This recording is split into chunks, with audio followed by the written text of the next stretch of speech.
नमस्कार, स्वागत है सभी मित्रों का मेरे यूट्यूब चैनल गदानक्षत्र.com पर। दोस्तों, आज का वीडियो 12वां अध्याय का है।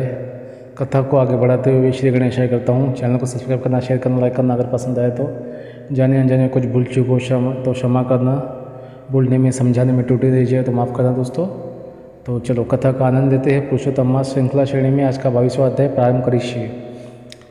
तदनवर राजा बोला, हे तपोधन, पुरुषोत्तम मास के व्रतों के लिए विस्तार पूर्वक नियमों को कहिए। भोजन क्या करना चाहिए और क्या नहीं करना चाहिए, और व्रती को व्रत में क्या मिला है, क्या मना है, विधान क्या है उसका। श्री नारायण बोले, इस प्रकार राजा धनवा ने वाल्मीकि मुनि से पूछा। बाद लोगों के कल्याण के लिए वाल्मीकि मुनि ने सम्मानपूर्वक राजा से कहा।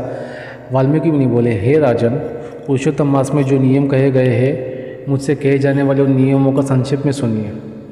नियम में स्थित होकर पुरुषोत्तम मास में हविष्यानत भोजन करें। हविष्यानत भोजन मतलब क्या होता है वो मैं आपको बताऊंगा।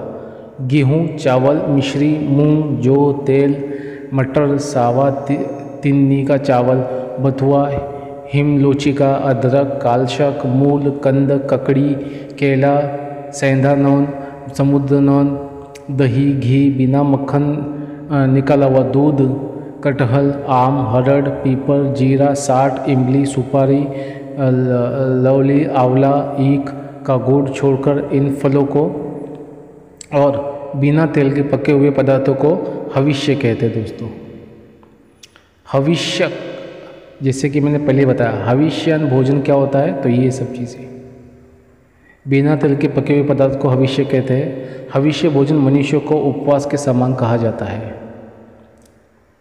समस्त आमिष, मांस, शहद, बेर, राजमाशिक, शादिक, राई और मादक पदार्थ, दाल, तिल का तेल, लाह से दूषित, भाव से दूषित, क्रिया से दूषित, शब्द से दूषित अन्न को त्याग करें। दूसरे का अन्न, दूसरे से वैर, दूसरे की स्त्री से गमन, तीर्थ के बिना देशांतर जाना, व्रति छोड़ देवे, देवता, वेद, द्वेज, गुरु, गो, वृत्ति, स्त्री, राजा, महात्माओं की निंदा करना पुरुषोत्तम मास में त्याग देवे। सूतिका का अन्न मास है। फलों में जम्बूरी, नींबू मास है। धान्यों में मसूर का दाल मास है और वासी अन्न मास है। बकरी का भैंस के दूध को छोड़कर सब दूध आदि मास है। और ब्राह्मण से खरीदा हुआ समस्त रस, पृथ्वी से उत्पन्न नमक मास है।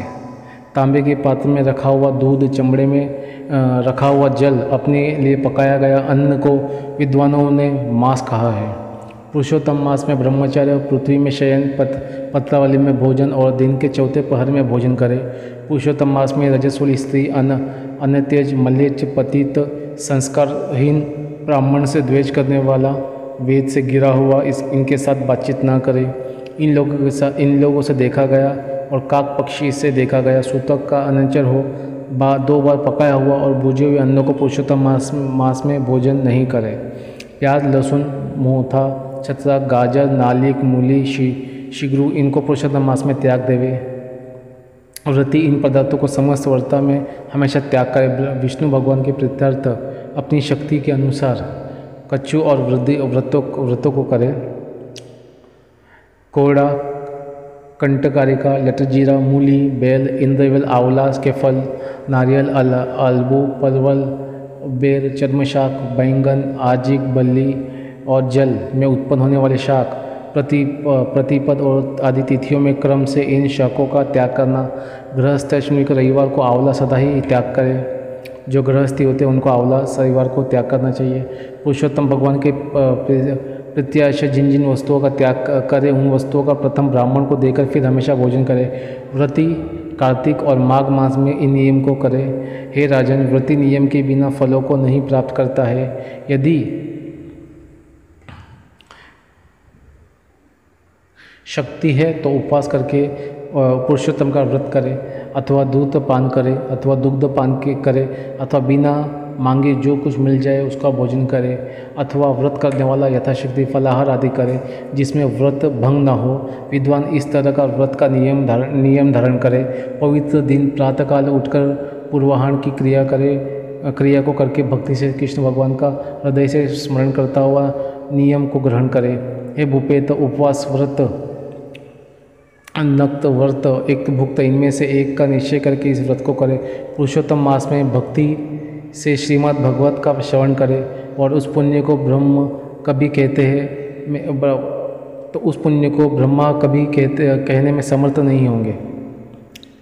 पुरुषोत्तम मास में लाख तुलसी दल से शालग्राम का पूजन करे तो उसका अनंत पुण्य होता है। पुरुषोत्तम मास में कथा अनुसार व्रत में स्थित व्रती को देखकर यमदूत सिंह को देखकर हाथी के समान भाग जाते हैं। हे राजन, यह पुरुषोत्तम मासवत 100 यज्ञों से भी श्रेष्ठ होकर यह यज्ञ के करने से स्वर्ग की प्राप्ति होती है और पुरुषोत्तम मासव्रत करने से गोलोक को जाता है। जो पुरुषोत्तम मास व्रत करता है उसके शरीर में पृथ्वी की जो समस्त तीर्थ है, क्षेत्र है तथा संपूर्ण देवता है वो सब निवास करते हैं। श्री पुरुषोत्तम मास का व्रत करने से दुख, स्वप्न, दरिद्र और कायिक, वाचिक, मानसिक व पाप ये सब नाश को प्राप्त होते हैं।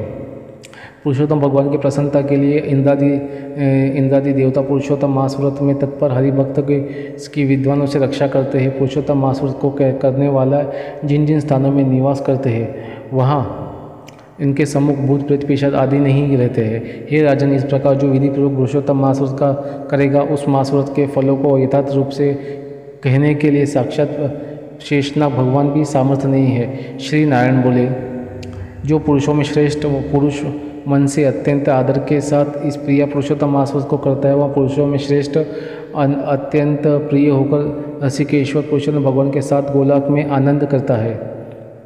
इति श्री ब्रह्मद नारद पुराणे पुरुषोत्तम मास महात्म्ये श्री नारायण संवादे दधन्वोपाख्याने पुरुषोत्तम व्रत नियम कथन नाम द्वाविंशोध्याय संपूर्ण करिष्ये। दोस्तों 22वां अध्याय यहाँ पर ही समाप्त होता है। जाने कुछ भूल चुका तो क्षमा कर देना और चैनल को सब्सक्राइब करना, शेयर करना, लाइक करना। कथा को आगे बढ़ाते हुए मैं 23वें अध्याय में भी आऊँगा अगली वीडियो में।